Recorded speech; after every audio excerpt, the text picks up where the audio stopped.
Rekan-rekan NTV, kembali lagi di program DPO, masih bersama dengan Wakil Menteri Haji dan Umroh Bang Dhanil Anzar Simanjuntak.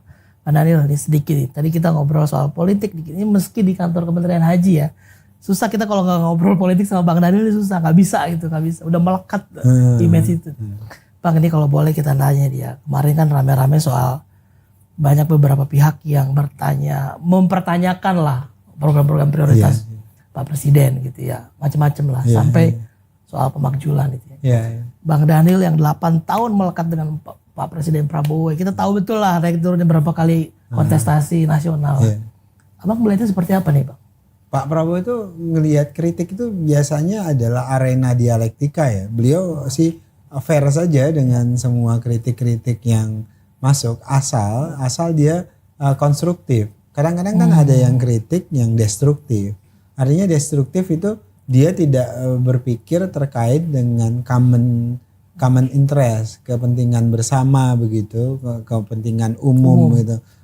Kritik kalau kemudian itu menegasikan kepentingan yang lebih besar, itu yang dikhawatir Pak Prabowo. Tapi kalau kritik itu mengedepankan kepentingan orang banyak, itu Pak Prabowo menghormati sekali. Banyak kritik-kritik yang kemudian Pak Prabowo kemudian melakukan pembenahan sesegera mungkin. Misalnya Pak Prabowo itu terbuka dengan dialog, terbuka dengan dialektika. Kan yang kritik juga diundang Pak Prabowo untuk berdialektika. Misalnya hari-hari ini kan Pak Prabowo kalau Anda perhatikan sebenarnya agenda pembangunan presiden itu jelas. Maksud saya jelas itu adalah beliau mulai dari kelompok yang paling rentan. Kelompok yang paling rentan misalnya adalah sekolah rakyat. Itu adalah mereka anak-anak yang paling rentan yang tidak bisa mengakses sekolah, tapi mereka idealnya dapat pelayanan sekolah yang terbaik sehingga mereka bisa keluar dari istilahnya kan jerat circle kemiskinan itu. Karena kan kalau kemiskinan itu kan kuncinya itu adalah pertama pendidikan, kemudian kedua kesehatan, kemudian ekonomi, kesejahteraan. Maka salah satu cara untuk keluar dari jeratan kemiskinan itu mulai dari pendidikan. Jangan sampai kemudian pikiran Pak Prabowo orang tuanya miskin, kemudian orang tuanya tidak sehat, kemudian akhirnya karena anaknya nggak dapat akses pendidikan. Nah makanya yang paling miskin itu dapat akses sekolah rakyat. Kemudian yang paling pintar itu dapat akses tapi kurang beruntung secara ekonomi dapat akses sekolah Garuda dan macam-macam. Nah, jadi yang dipikirkan itu. Kemudian mereka yang tidak dapat akses kesehatan dan akses gizi dapat MBG. Yang dipikirkan Pak Prabowo kan ini akses ini. Jadi saya sering kali gunakan ini. Ini pikiran Pak Prabowo ini pro masa depan. Mas, ini kan semuanya nggak bisa diukur dalam waktu singkat. Semua program Pak Prabowo itu terkait dengan meningkatkan kapasitas SDM di masa yang akan depan. Jadi Pak Prabowo itu sekarang ini seperti memulai jalan baru. Perbaikan jangka panjang. Dan jalan baru ini nggak mudah, pasti beliau dapat perlawanan. Kenapa? Karena yang mendapat atensi sangat tinggi hari ini itu adalah kelompok yang paling rentan. Nah, ketika Pak Prabowo memberikan atensi kelompok yang paling rentan, itu pasti ada trade off-nya. Apa? Karena ada fakta misalnya Pak Prabowo kelompok yang paling atas itu beliau memberikan tekanan-tekanan yang cukup keras. Misalnya kelompok yang paling atas ini harus berlaku adil. Anda harus misalnya alokasi kredit bank itu harus berkeadilan. Jangan cuman konglomerasi besar yang dapat kredit bank, tapi kelompok yang menengah yang rentan ini nggak dapat. Nah makanya kemudian yang paling saya nih secara pribadi yang paling saya khawatirkan adalah jangan sampai kemudian kelompok menengah itu diprovokasi dengan kelompok yang yang selama ini menikmati kue ekonomi paling besar. Kan coba perhatikan, Anda sekarang pemain tambang besar itu paling ditekan Pak Prabowo. Jangan coba-coba Anda merusak alam semua ditertibkan kan. Semua yang lahan-lahan ilegal semua ditertibkan segala macam. Dan ini kan kelompok yang menikmati kue ekonomi paling besar selama ini bertahun-tahun. sekarang ini ditertibkan oleh Pak Prabowo tadi. Jadi jangan sampai, dan kelas menengah ini mereka pengguna sosial media, mereka namanya kelompok-kelompok kolom terbesar itu kelas menengah terdidik segala macam. Jangan sampai kemudian terprovokasi oleh kelompok-kelompok yang paling besar ini. Kenapa? Karena seolah-olah Pak Prabowo tidak kasih perhatian ke kelompok menengah dan yang atas. Yang di atas Pak Prabowo selalu tertibkan supaya mereka berlaku adil. Kue ekonomi jangan mereka lahap sendiri, tapi nggak turun sampai ke bawah. Kan yang sedangkan dilakukan Pak Prabowo adalah memastikan kue ekonomi itu tidak hanya dimakan oleh kelompok yang paling tinggi, tapi kemudian juga bisa diratakan ke kelompok yang paling rentan ini. Semua program Pak Prabowo coba Anda perhatikan, semua ujungnya adalah kelompok yang paling rentan ini. Iya, kita kalau mendengar 5.000 triliun ya dipakai untuk dan itu hanya terhadap 15 konglomerasi besar, 5.000 triliun kredit bank itu. Nah, Pak Prabowo menginginkan 5.000 triliun itu harusnya masuk ke kelompok-kelompok yang paling rentan. Misalnya UMKM, kemudian koperasi, itu dimasifkan. Itu yang diinginkan oleh Pak Prabowo.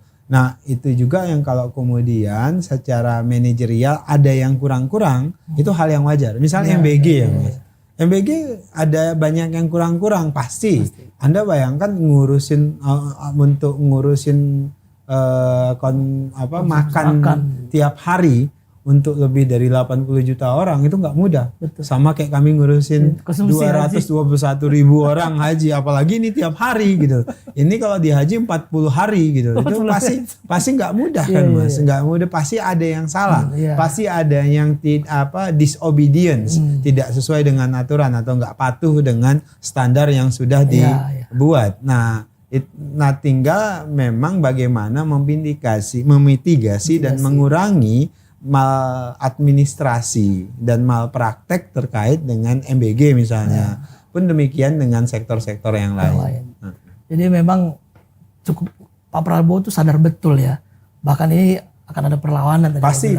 Beliau sadar sejak awal. Pak Prabowo paham betul bahwa ketika beliau berpihak kepada kelompok yang paling rentan, kemudian menekan istilahnya itu memastikan kue ekonomi itu tidak hanya dinikmati oleh yang paling tinggi, yang paling kuat, maka secara otomatis yang kuat ini pasti marah nih, gitu loh, marah dan terganggu. Kemudian belum lagi misalnya luar negeri, misalnya kita ingin pastikan kita kuat secara ekonomi, kita kuat pangan, gitu kan. Selama ini kalau kita tergantung dengan luar negeri, maka mereka senang karena menguntungkan mereka gitu. Makanya momentum pada saat ini ya kita memperkuat ekonomi dalam negeri, pertanian, swasembada, itu adalah momentum positif bagi Presiden Prabowo. Kalau kita lihat ini kan awal-awal pemerintahan Pak Presiden cukup lumayan challenging. Bahkan politik global sendiri mempengaruhi. Ini kalau kita lihat Bang Daniel melihatnya seperti apa? Kan beberapa kali Pak Presiden selalu bilang ini bakal ada perang nih di sana. Kita lihat kutipan-kutipan itu benar ternyata bakal ada Iran perang. Ini Abang lihatnya gimana Pak? Sejak 8 tahun yang lalu semua omongan Pak Prabowo, semua diskusi Pak Prabowo terbukti hari ini. Jadi terbukti hari ini. Dan biasanya ramalan Pak Prabowo itu kan baca data, baca tren ya, polanya. Beliau ini paham betul politik luar negeri segala macam, ekonomi luar negeri. Nah, itu yang kemudian Pak Prabowo baca sejak awal. Nah, misalnya potensi perang. Nah, satu-satunya cara untuk bertahan di tengah anarkisme global itu adalah memperkuat domestik. Cara memperkuat domestik apa? Secara pangan. Karena isu terpenting supaya kita mampu bertahan, kita swasembada pangan, swasembada air, swasembada energi. Kan tiga komponen ini yang selalu dibicarakan oleh Presiden. Iya, karena pada ujungnya kita mampu bertahan ketika pangan kita aman, ketika air kita aman, kemudian energi kita aman.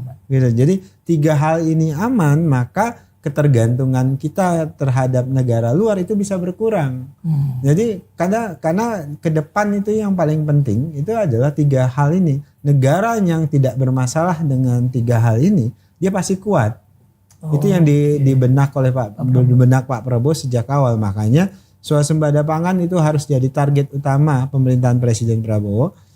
Swasembada air kita nggak ada punya masalah, walaupun di setiap daerah ada juga yang punya masalah terkait dengan air, tapi harus segera diantisipasi. Kemudian yang ketiga energi. Ini ngobrol politik sama Bang Daniel ini masih enak ternyata ya. Bang ini mungkin disuruh berhenti ya Pak Didi, udah mau selesai nih. Bang ini terakhir soal inilah sedikit lah, mungkin belum terakhir ya. Ini abang kan masih banyak soal, masih di politik lah ya. Iya, Kita lihat kemarin ada reshuffle terakhir Pak Presiden. Betul. Ada tiga person lah ya. Tapi kalau kita lihat poinnya soal komunikasi nih Bang. Komunikasi pemerintah, komunikasi presiden. Abang nggak ada kepikiran pegang komunikasi lagi? Wah. Jubir Pak Presiden gitu? Saya 8 tahun jadi jubir Pak Prabowo. Tentu Pak Prabowo paling tahu apa yang beliau butuhkan. Karena saya harus ditempatkan di mana, itu yang paling tahu Pak Prabowo. Siapa yang harus tempat ini, karena kan beliau usernya. Jadi itu pertama. Kemudian yang kedua, saya ini sejak awal ketika masuk ke politik, saya dulu orang kampus, saya selalu menyampaikan ke Pak Prabowo, saya prajurit Prabowo Subianto. Artinya dimanapun ditempatkan, saya akan laksanakan. Artinya yang tahu kebutuhan beliau itu adalah Pak Presiden sendiri. Misalnya saya juga kadang-kadang kalau 8 tahun kita di satu bidang terus, kadang-kadang bosan juga Mas Is. Jadi kita ingin coba tantangan baru. Makanya ketika saya jadi jubir Menteri Pertahanan, saya bilang ke Pak Bro, Pak saya bukan orang pertahanan loh Pak, saya nggak paham banget. Enggak, kamu belajar saja gitu. Jadi jangan lupa loh, kamu itu dosen, kamu akademisi. Karakter akademisi itu adalah fast learning. Harus belajar cepat. Dan itu yang saya lakukan di Kemhan, dan ketika saya di Kementerian Haji juga saya melakukan hal yang serupa. Yang jelas sejak awal saya percaya Pak Prabowo paham harus menempatkan anak buah beliau itu di mana. Jadi saya selalu percaya itu. Ini nggak mau guys. Bukan, itu tergantung perintah. Pokoknya perintah Prabowo. Jalan ya, tergantung perintah gitu. Ya. Kalau jadi Pemret Nusa TV juga mau kalau diperintah Pak Prabowo. Mau Bang gitu. Bang ini kan terakhir nih Bang, kita balik lagi ke haji lah. Ada nggak ini terakhir pesan khusus Pak Presiden soal pelayanan haji atau tahun inilah seperti apa? Kunci yang disampaikan oleh Pak Prabowo, pastikan pelayanan haji itu aman dan nyaman. Itu saja, aman dan nyaman. Kemudian kedua, ya mimpi orang-orang yang naik haji itu harus diwujudkan dengan jalan yang benar. Jadi ketika kalian bisa melayani mimpi-mimpi orang dengan baik, maka hidup kalian juga akan baik. Aduh, amin ya rabbal alamin.